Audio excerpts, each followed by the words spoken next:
श्री अमराराम जी। सभापति महोदय, कृषि और किसान कल्याण की डिमांड पे बोलने के लिए आपने अनुमति दी, इसके लिए तो आपका आभार। आज भी बहुमत आबादी देश की कृषि पे निर्भर है और जिनका देश की जीडीपी में 36% था, वो आज 78 साल की आज़ादी के बाद 15% वो धीरे धीरे घटता हुआ जा रहा है। आज पूरे देश एक तरफ अकाल से जूझता है और दूसरी तरफ बाढ़ से। अकाल को नहीं मिटाया जा सकता, लेकिन जिस तरह से पानी की जो है एक एक बूंद को बचा करके हम बाढ़ से मुक्ति पा सकते हैं और उसके साथ साथ अकाल से भी काफ़ी छुटकारा दिया जा सकता है। आज भी जिस तरह से उदारीकरण, निजीकरण और वैश्वीकरण की नीतियां आने के बाद, चाहे वो बीज है, खाद है, डीजल है, पेस्टिसाइड है, सब कंपनियों के हवाले कर दिया गया।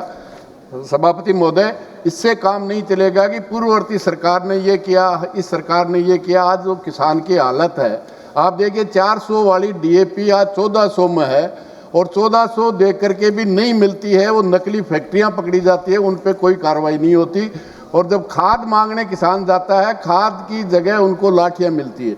तो निश्चित रूप से तमाम उनके हवाले करने के बाद आज जो स्थिति किसान की है, वो देश की 78 साल की आज़ादी के बाद आज अगर वो कर्जे में दबकर आत्महत्या कर रहा है तो इसके लिए कोई जिम्मेदार है तो सरकार की किसान विरोधी नीतियां जिम्मेदार है, जो लगातार 90 से लेकर आज तक जो लागू की जा रही है।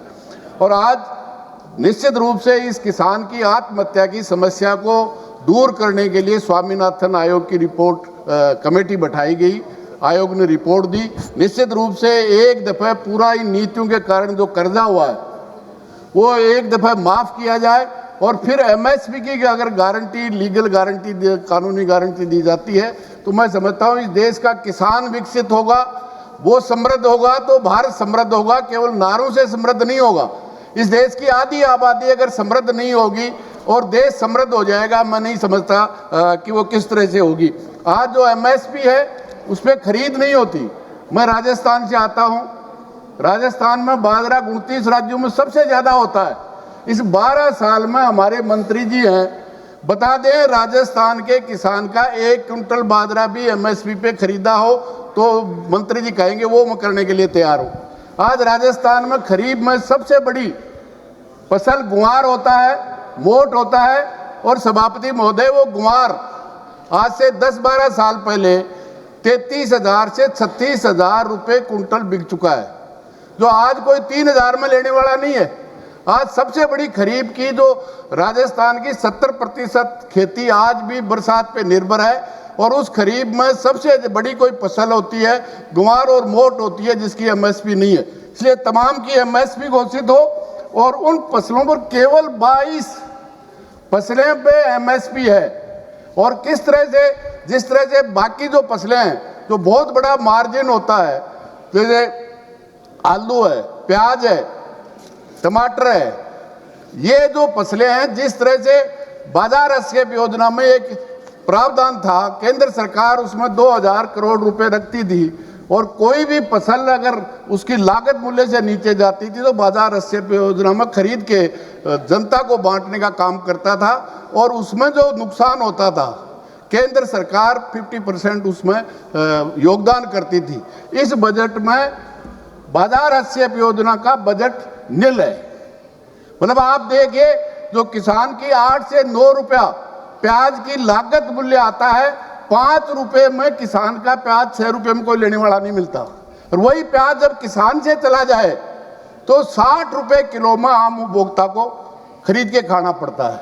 यही आज लहसुन में, जब लहसुन 400 पार होता है तो आम उपभोक्ता लूटा जाता है और किसान जब 5 रुपए में कोई लेने वाला नहीं होता। और मध्य प्रदेश के मंदसौर में किसान उस लहसुन का भाव मांगने जाता है तो भाव तो नहीं मिलता और गोलियां मिलती है और 6 किसान शहीद होते हैं। उस समय मुख्यमंत्री हमारे आज के कृषि मंत्री जी थे।